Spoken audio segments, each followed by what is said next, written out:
Okay, we are continuing our discussion about Mary Wollstonecraft Godwin Shelley. We were interrupted in our part one and left off where we had been talking about how Fanny Imlay had committed suicide. That is Mary's half sister, and also Percy's first wife Harriet had committed suicide.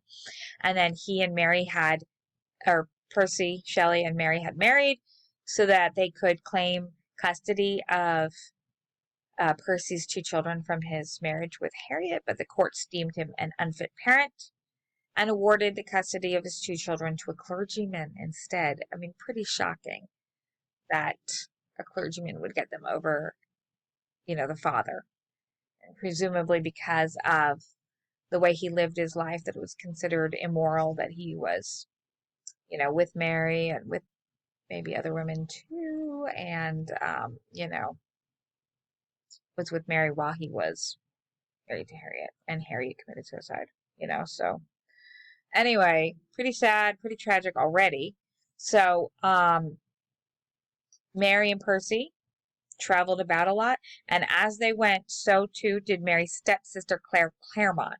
Now, remember, Mary's father had remarried. Remember, her mother died, Mary Wollstonecraft, when she was like 10 or 11 days old, and then her father remarried when she was about 3. So she had a stepsister named Claire Claremont. Anyway, and that's a stepsister, so that is not a half sister, but like a stepsister, presumably from the stepmother. Yeah, kind of like the Cinderella situation, right? With stepmother, stepsisters. Anyway, the three actually spent much time together. They traveled all over the place. Mary, Percy, and Claire. They also spent much time with Lord Byron. Remember Lord Byron? He's one of those rock star celebrated poets, very well known in the time, had long, luscious hair, romantic poet, women loved him. Percy Shelley himself also was another rock star poet. So they traveled with Lord Byron, with whom they had that ghostwriting contest, early on. And, Mary, of course, won that with Frankenstein. So, often Lord Byron would join them. He was a dear friend of both Percy's and Mary's. Lord Byron actually soon fell in love with Claire and fathered a child with her. Percy had also romantic attachments with other women, too. So, Claire, and he had attachments with entanglements, shall we say, with Claire and other women, because he and Mary believed in the doctrine of free love. However, Percy's romantic attachments still seemed to trouble Mary, especially the one with, no kidding, her stepsister, right? And also another one of, he had another one with one of her really good friends, Jane Williams. So I can imagine that this would make their relationship very complicated, and possibly, there were a lot of motivations for jealousy, etc., in this relationship. Percy, Mary, and Claire lived well beyond their means, too. So to escape debtor's prison, and you might not know what debtor's prison is, but way back when, if you could not pay your debts, you would be put in debtor's prison to work them off, and when you could pay your debt, you could be released. But yeah, it's a whole different world. It's if you've ever heard Charles Dickens' tale about Ebenezer Scrooge, A Christmas Carol, in that there's one famous line where he's talking about poor people and orphans and things like that, and he says, "Are there no orphanages? Are there no prisons?" And the prisons, we're talking about debtors' prisons, like to put people in that didn't have means for support. So yes, debtors' prisons were there in England and Europe. And people were thrown into them if they could not pay their debts. And when Percy, Mary, and Claire would live beyond their means, well beyond their means, they racked up a lot of debt. So to escape debtor's prison, they lived abroad all over the place in Europe. They would, go from place to place to escape debtor's prison. Claire even gave up her baby with Byron to Lord Byron. So she had that baby with Byron, and she gave up custody to Lord Byron, who agreed to raise the daughter as long as Claire had nothing more to do with the baby. So very, very sad. Well, Lord Byron was wealthy. He was a noble, so he had inherited wealth. Remember, as part of that noble caste system, so to speak, in England, where you would inherit, and you would have that title, and you would have land that would go with title and money. So he was wealthy enough to support that baby on his own, but his condition was that Claire would have nothing more to do with her. And so very sad for her. And I guess she must have felt she had no alternative but to give the baby over to Lord Byron, since she couldn't support the baby herself. Sadly, Claire was informed 4 years later that her baby had died of typhoid fever at a convent in Italy. So she was turned over to a convent, presumably the baby, and was being raised there while Lord Byron was doing off who knows what, and the baby died there from typhoid. Very, very, like I said, a lot of death, a lot of sadness, a lot of tragedy in the lives of Mary and those closest to her. Well, in the meantime, Mary became pregnant again and gave birth at 20. So here she's only 20. All this has happened in the space of, very few years.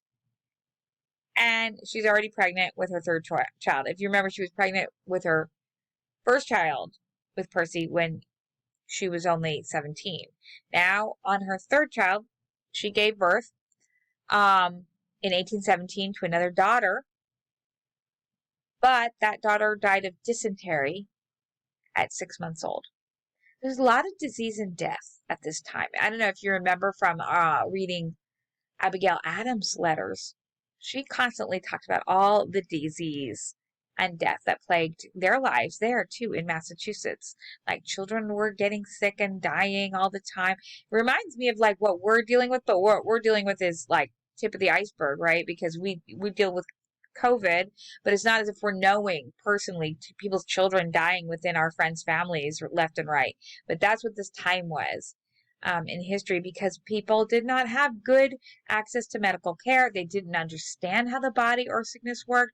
They didn't understand like anything about how to cure things with antibiotics. So yeah, there was a lot of hit or miss and prayer and just hopefully people would survive.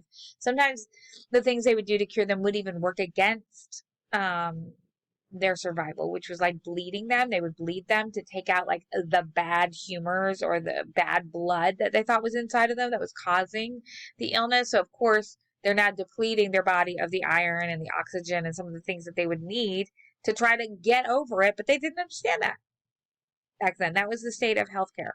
So yeah, it was a scary time to live. And all the previous times were scary too. We live in modern times, and we're very, very lucky in the 20th and 21st centuries that we have come so far in our understanding of the human body, even though we still have so far to go too, right? But we know light years ahead of, say, what earlier generations did. And earlier generations not too long ago, we have, vaccines and antibiotics and antivirals and so many tools to work with, surgeries, and we are very fortunate compared to previous generations that way. All right, well, in 1819, when Mary was 22, her second child, William, who had actually survived, and he was named after his father, he then died of a similar illness as his sister, who had died previously, the 2 years previously. So at this point, Mary has had 3 children, and they've all died. And her sisters committed suicide. And Claire, her stepsister, or her half-sister, committed suicide. Her husband's first wife committed suicide. And her stepsister, Claire's baby, also died. So a lot to handle at the age of 22. Oh, and her mother died too. Never met her mother, right? Anyway, later that same year, Mary gave birth to a 4th child, a boy, named Percy Florence, the only of her children to survive. 3 years later, in 1822, Mary had a devastating miscarriage, the bleeding of which would have killed her, except for her husband's medical intervention. So he knew a little bit to help stop that bleeding. Now, later in that same year, in 1822, Mary's beloved husband, Percy, her husband, drowned in a boating accident. Yeah, at a very young age, too. So he had saved her life from that horrible miscarriage where she was bleeding so much. But then later that very same year, he ended up dying by drowning. Well, after the death of her mother, the suicide of her half-sister, Fanny, the suicide of Percy's first wife, Harriet, the confiscation of Percy's 2 children by the state, the death of her step-niece, Claire's daughter, by Byron, the tragic deaths of 3 of her children, the death at 1 year of age of a baby girl who was mysteriously adopted by the Shelleys. Like, we don't know where that baby came from, but they adopted a baby girl who also died at the age of 1. Her devastating miscarriage, the death from tuberculosis, a close family friend and fellow romantic poet, John Keats, that's another rock star poet, he died of tuberculosis, and the tragic drowning of her husband, and of course the early on death of her mother. Mary was left a widow at the mere age of 25 with a small child to raise, the one boy who survived. 2 years later, close family friend and fellow romantic poet, Lord Byron, died of a fever during the Greek War for independence. He was fighting in it. It was a Greek war fighting for the independence of the Greek nation so they could become their own country. And Lord Byron was so passionate about that cause that he went to join it, and he died of a fever during the war. And that was the one that they had traveled all around Europe with, and they had that ghostwriting contest with. It was like the triumvirate for a while: Percy, Lord Byron, and Mary. And then they added Claire to the mix. So yeah, now Lord Byron died. It is almost bewildering that Mary was able to continue writing under the weight of so much grief concentrated within so few years of a very young life for her, as it was. Yet Mary continued to write for almost 30 more years after Percy's death. Her only surviving child kept her company. She never remarried because she said she wanted always to be called Mary Shelley. Shelley, of course, the last name of her husband. And she wanted that to be written on her tomb. Also, after having been married to the genius Percy Bysshe Shelley, she could never marry anyone else but another such genius, she said. So at the age of 53, Mary died of what is speculated to have been a brain tumor. So she died young by our standards, but certainly much longer than any of her other associates. She lived, more than 30 years after her husband died, and their friends John Keats and Lord Byron, and obviously Harriet and her mother, and their 3 children, and the adopted baby girl, and the child of her stepsister, and the death of her half-sister.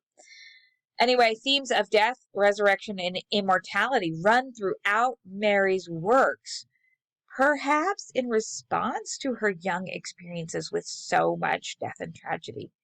Like the protagonist of her short story that we read for class, The Immortal, which was published in 1833, Mary herself seemed to outlive almost everyone she knew, and perhaps also wrestled with the grips that mortality seems to have on her life's relations, yet continued to spare her.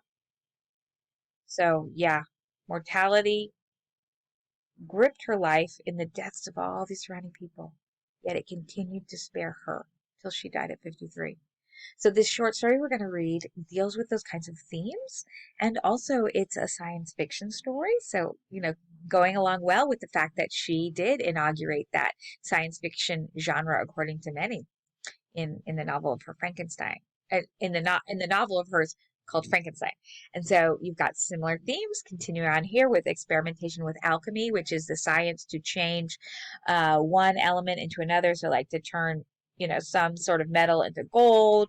And actually the idea makes sense scientifically, but they didn't understand why. But if you take, electrons and alter at the atom, by removing protons, neutrons, and electrons into different combinations, you can transform one element into another or one metal into another. But that was beyond their means at the time, and they didn't know it.